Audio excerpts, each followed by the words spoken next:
should ask a question about global warming. But we're fortunate to have someone come through the door. In addition to Councilman Johnson, we have former City Councilman Calvin Good in attendance.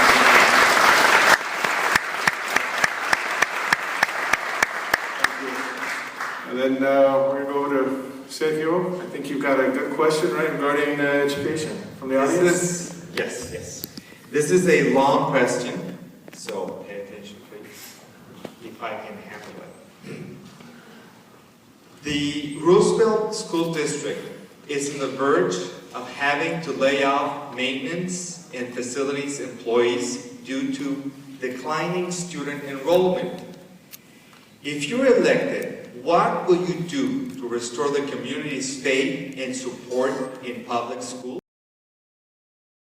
We'll go with the same order we had there, so we'll start with Lawrence. So we're doing something right now. I ran for the Roosevelt School District Governing Board to try to put more sort of new and creative ideas into place. And so one of those is a funding mechanism. Surprise, surprise, our state constitution requires us to go back every number of years to the voting public and to ask them if they will fund X, Y, and Z propositions. So we've put something on to the ballot in November that the Rise of South Phoenix is going to help pass. It's an override. It's an M&O and a capital override. And that funding, and I drafted the language for it, will go to after-school programs, it'll go to arts, it'll help our kids in honors programs and our special needs kids.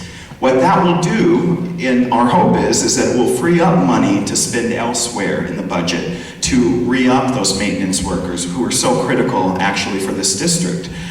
But here's how we're going to do it. It failed by 72 votes last year. So many things fell in our neighborhoods because people don't feel possessed to be powerful enough to make change happen. Well, no one walked for it last year. Nobody knocked on doors.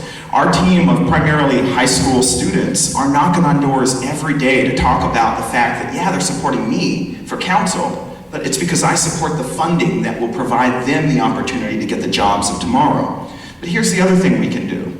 We can make sure that in our community we're offering the services, the libraries and the pools, to attract people into the community to up the enrollment numbers. I drafted a comprehensive anti-bullying initiative that makes our schools safer for our kids in the day. And I also drafted an ordinance that passed on the school board that is preventing Sheriff Joe from his divisive sweeps. When you change the perception, whether it be of the Roosevelt School District or of the City of Phoenix or of District 8 in particular, you change reality because it gives people a chance to be involved in their neighborhoods and in their decisions and to really talk about what matters.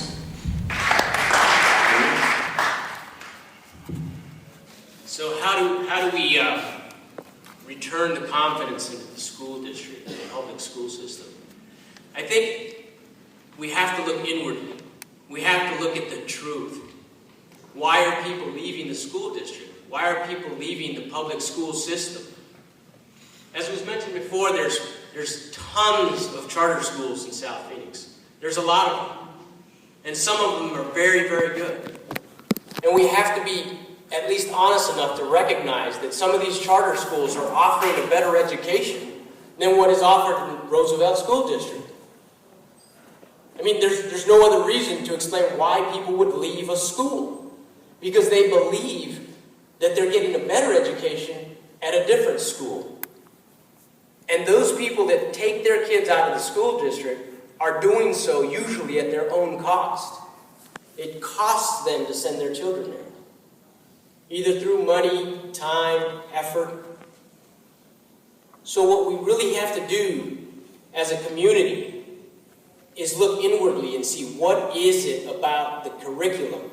What is it about the results that are coming out of the school district that are causing people to run from it? We have to be intellectually honest and say, maybe the reason is because the charter school stresses mathematics or reading or phonetics versus sight reading. I don't know. But I think it's up to the Roosevelt School District to look at their curriculum and then look at the curriculum of the other schools it's competing with and find out why they're winning the battle and Roosevelt School District is declining. And I think it's not too late to change, and they can make adjustments, and they can get right back in the fight and be competitive. But they have to do that. We can encourage them to do so. Stewart. I believe the reality is that the Roosevelt Elementary School District is on the verge of being in crisis. That's the reality. Let me share two brief short stories that happened since I've been knocking on doors. A couple of 3 months ago, I knocked on the door of a longtime employee who was very disgruntled with how the board was being operated and how the school district was being operated because he has to retire early. He had to retire early in June because there was not enough money to pay him that he could continue to work. So, and he held me at his door for a long time and got everybody in his house to sign my petition because he was very upset about that. That's the first story. The second story is in a house meeting with some young professionals here who all had children under 5. They said that if the school district doesn't get better and the options for public education in Roosevelt and in South doesn't get better, they will be forced to move out of South Phoenix, out of District 8, and that would be a tragedy. The type of people, young people who were here, who want to stay here. So again, Roosevelt Elementary School District is in crisis, and so again, we need the partnership.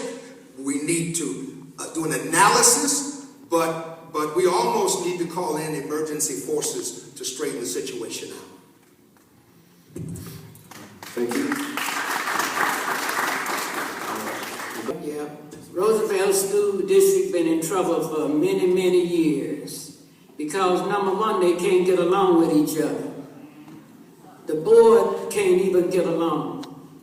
The governing board can't get along. The blacks and the Hispanics can't get along. The white folk can't get along with the blacks.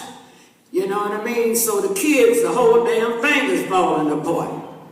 Because guess what? The adults can't get along. So how you don't want your kids going to no school like that. So if the head is wrong, guess what? The rest of it is going to be wrong. So somebody got to start telling the truth. Stop protecting these people that don't mean us no good. Let's clear up everybody on the board. Get them off. Let some new blood come on. That's all it is. People love Roosevelt. I mean, I've been in this district. All my kids went to school in this district. You know what I'm saying? So the kids got to suffer because we grown folk won't get along with one another. That's a shame. That's a shame. That's why it's going to pieces, people. So pray for the kids in Roosevelt School District. Those babies need help. I ain't worried about the grown-ups. Let them bump their heads as much as they want to. But get them out of our way. You know what I'm saying? Let's get them out of our way. That's what time it is. Let's stand up and tell the truth. Get these people out that can't get along with one another. Put somebody up there that's qualified to run this school district right. Simple as that. Thank you. Kate.